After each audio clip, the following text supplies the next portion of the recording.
Hi friends, আজি আমি বনাবলৈ গৈ আছো কস মাছ হুকুটা পাতৰ লগত মানে হুকান মৰা পাতৰ লগত। ইয়াৰ বাবে আমি প্ৰথমতে মাছখিনি ভালদৰে ধুই ল'ব লাগিব যাতে ইয়াৰ গোন্ধটো নাহে। এই মাছৰ অতিপাত গোন্ধৰ বাবে খোৱাত অকমান অসুবিধা হয়। প্ৰথমতে আমি কুহুমীয়া গৰম পানীৰে ধুই ল'ব লাগিব। তাৰ পিছত আমি অলপ বেছি গৰম পানীৰে ধুই ল'ব লাগিব যাতে ইয়াৰ তেলটো ওলাই গুচি যায়।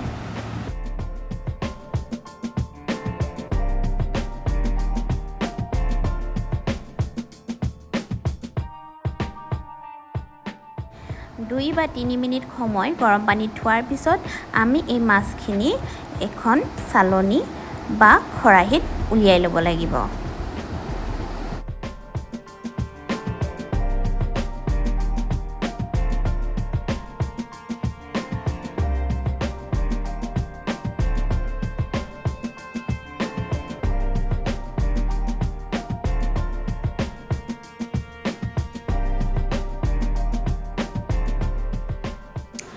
এই ৰেচিপিটো বনাবলৈ আমাক লাগিব থেতেলিয়াই লোৱা নহৰু, কুটি লোৱা পিঁয়াজ আৰু এয়া হৈছে আমাৰ শুকান মৰাপাতৰ পাত।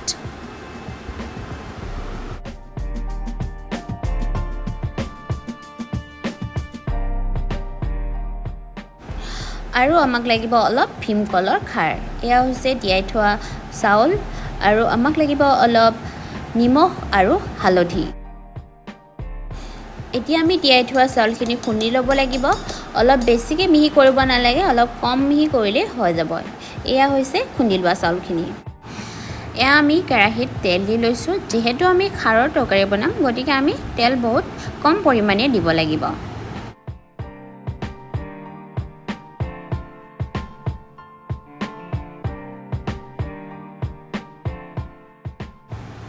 এতিয়া আমি পিঁয়াজ দি লৈছোঁ।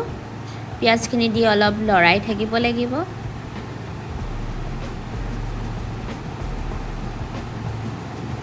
আৰু আমি দি লৈছোঁ থেতেলিয়াই লোৱা নহৰুখিনি। ইয়াত অলপ ভাজি থাকিব লাগে যাতে নহৰু আৰু পিঁয়াজখিনি অলপ গলি যায়।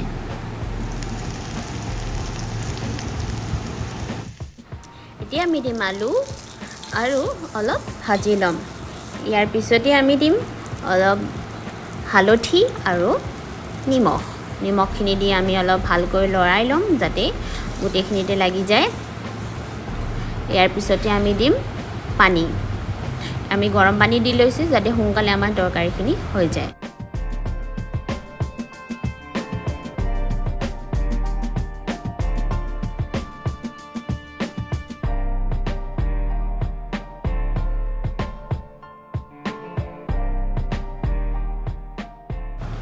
এতিয়া আমি দিম অলপ কলৰ খাৰ। এই কলৰ খাৰখিনি আমি হেতাত অলপ হিচাপ কৰি লৈছোঁ, 1 হেতা দিছোঁ।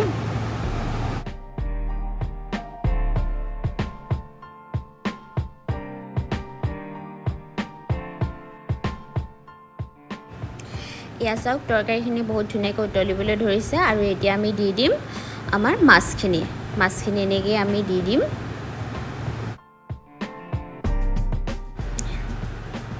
আৰু এতিয়া আমি দিম আমাৰ শুকান মৰাপাতখিনি এনেকৈ হাতেৰে মোহাৰি আপোনালোকে তৰকাৰীখনত দি দিব যাতে গুৰি হৈ তৰকাৰীখনত পৰে আৰু লগে লৰাই দিব।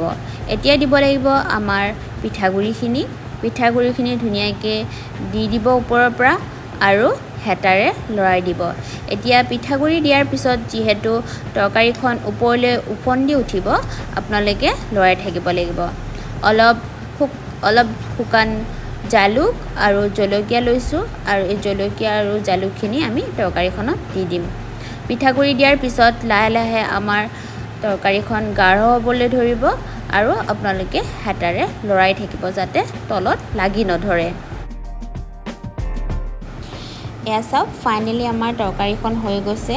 পিঠাগুড়ি দিয়াৰ পিছত কমচে কম আধা ঘণ্টামান এই তৰকাৰীখন উতলোৱা হৈছে আৰু এয়া চাওক আমাৰ পিঠাগুড়িৰ তৰকাৰীখন হৈ গ'ল।